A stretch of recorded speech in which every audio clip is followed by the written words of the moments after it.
Some people like rest, some people like head. This video is unfortunately about neither of those. Instead, we're talking about the brand new Steelcase Leap V2 headrest, which was built as a collaboration between Ahnest Headrest and Crandall Office. Ahnest Headrest makes some of the best headrests in the world for very popular chairs, and Crandall Office is the best name when it comes to refurbished and open box Steelcase chairs at a heavy discount. So, how does this thing work? What colors will it come in, and is it any good? Let's get honest. As always, links to everything will be in the description below, as well as tagged in the YouTube shop. Using them helps this channel a lot, keeps it going, and I really appreciate your support. First, let's talk about what's in the box and how do you install it. This thing comes in two pieces. You get the arm mechanism here, and then you get the head cushion rest itself. You also get 3 screws and a back headrest cover. Installation is super easy. First, you're gonna go ahead and install the headrest to the arm mechanism, and then if you look right here, there's gonna be a like button, which you should definitely click, and get subscribed.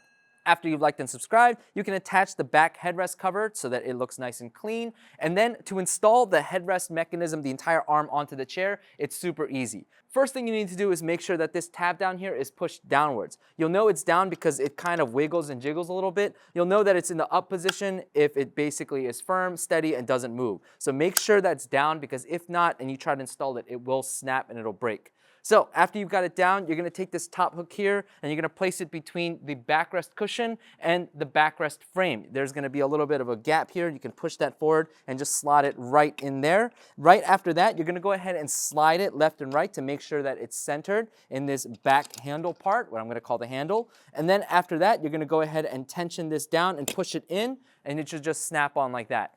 Finally, you're gonna make sure that wibbly wobbly plastic part down here, you're gonna push it up, and so it's nice and secure, and then when you wiggle it and jiggle it, it's gonna be super duper firm, super stiff. It's not gonna have that much play at all. Before you uninstall it, you wanna push down that plastic tab in the back, and then you can just go ahead and yank it off the bottom just like that. When it comes to the design, this thing is curved here to fit nicely in that neck space here, and it's actually based on a proven, historically popular design, which was actually the headrest that Ahnest Headrest made for the Herman Miller Aeron, the cushion version. I actually have it right here.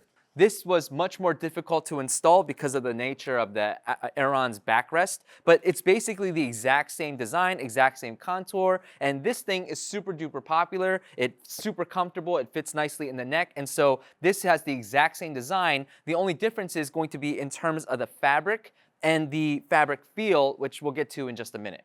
In terms of adjustments, you can adjust it in 3 different ways, and it's super intuitive to do. You can go up and down like this, and then you can slide the headpiece forward and back, and then you can go ahead and swivel the headrest itself. There are 2 knobs which you can use to tighten the tension of both the up and down and the forward and back action. So right here on the bottom of the arm is going to be this knob. You can really tighten it down so that it becomes really difficult to move it up and down on the fly. And then there's another knob up here, and if you tighten that, it makes it really difficult to move that in and out. Me personally, I like to keep these slightly just loose so that it's easy to move it while I'm in the chair. Contrary to popular thought, a lot of people ask me, like, why would you want that? Well, it's because when you're sitting in the chair, if you use the headrest in an upright position, you actually use it differently than if you're tilted back. I don't know if you can see this well on camera, but here it fits nicely in that neck curve. But if I tilt back like this, now it's sitting on the base of my, like that bone right here in the back of the head, and it doesn't feel that comfortable. So I do have to lower it and kind of tilt it and pull it forward a little bit so that I can sit the way I want to sit. When I'm leaning back like this, I don't want to be looking up. That's not how I usually am. Usually when I'm relaxing, I'm still looking at the screen. So what I have to do is I have to pull it in and forward and down like this. And when I'm like that, now I can look forward while in a lounge position. So that's why I like to keep it just a little bit loose so that I can move it on the fly. And so that's why I like these. Instead of locking in position, I like that you can tension it so that you can move it around. The build quality on this thing is ridiculous. It is built like a freaking tank. This thing is thick, yet it gets super long and it's really stiff. We're still talking about headrest, right? Yet at the same time, there is flex that's built into it that matches up with the flex of the chair itself. So when you're sitting in the chair, you're not gonna be getting a ton of flex, but when you move with the chair, the headrest will kind of tilt and turn with you as you move. When it comes to the height range, in a recent video, we actually brought in a bunch of tall guys to test like 50 chairs, and we took note of the chairs where they felt like the headrest fit them well. We didn't have this headrest in at the time, so we couldn't test it with them, but we took those chairs and basically compared it with the Steelcase Leap V2 and the headrest height. And we noticed that the Steelcase Leap V2, not only does the seat come higher, but also the headrest goes higher as well, which means that this combination is going to be able to accommodate the tallest of people, all the way to like 6'11", 7 foot tall. As for minimum height, because this headrest can go down below the backrest cushion, we had people who were 5'2" who tested this chair, and they said that the headrest fit them really well, really comfortably. You might be able to get a little bit lower, but that's kind of the minimum range that I'm gonna say, 5'2" all the way to 7 feet tall. I've already talked about some of the pros. It's designed and built like a tank. It's got really intuitive adjustments. I like the tension system as opposed to a lock system so that you can move it and adjust it on the fly. And I like how the headrest fabric can match one-to-one with Crandall Office's fabrics. Other pros are going to be the cushioning on this thing feels great. It's nice and plushy, doesn't feel too stiff. I also really like the curvature design. It fits in that neck fold really, really well. But it's also got enough fabric on the top and the bottom portion to accommodate pretty much any position you want your head in. I showed this a little bit earlier. Hopefully I can show this a little bit more clearly here. But sitting up, like when I'm tilted back like this, if I have this curvature right in the curve of my neck, my eyes are gonna be naturally at more of like a 45-degree angle. But if I want to look more forward like this, if I want my eyes a little bit more straight, what I have to do is I have to pull in the headrest and turn it down. And there's enough fabric here to accommodate my entire back of the head. It's not touching any plastic. And so now my eyes are able to look much more forward. Also, I'm able to tilt it upwards like this. And if I want to look into the ceiling for some reason, I can do that because, again, there's enough padding on the bottom part to do so. The biggest con that I could find about this headrest is the fabric choice. Now, if you want a one-to-one match with your Crandall office chair, most likely you're going to be getting a BioKnit headrest. And BioKnit is fine for your back and for your legs, but for a sensitive area like the neck, this thing isn't the softest hand feel, and so it can be a little bit scratchy on your neck. There is an alternative. You can get one actually from Ahnest Headrest. This is the one for the Herman Miller Aeron, and this is a lot smoother. It's a more spandexy feeling material, so it's a slippery and smoother too. And so if you want that, you can do it. Just keep in mind that it's no longer going to be a one-to-one match with your chair. We'll talk more about fabric options and colors a little bit later. The next con is that when you use a tension system versus a lock system, when you use tension and you mess with it a lot, the tension's gonna loosen. So you're just gonna have to get back out here and retighten those screws. When you do a headphone test, when you put it on, pretty much like every headrest, as soon as you turn, you're gonna kind of hit the side of the headrest. But because the cushion is soft, you don't have to worry about it like scratching up your headrest. But because the fabric is a little bit scratchier, you're gonna hear a little bit of that feedback inside of your headphones. The next con is that a lot of the arm seems like it matches the frame color of the back of the Leap V2, but the back of the headrest itself looks a little bit grayer. Our eyes are going a little bit crazy because we're like, can you see a difference?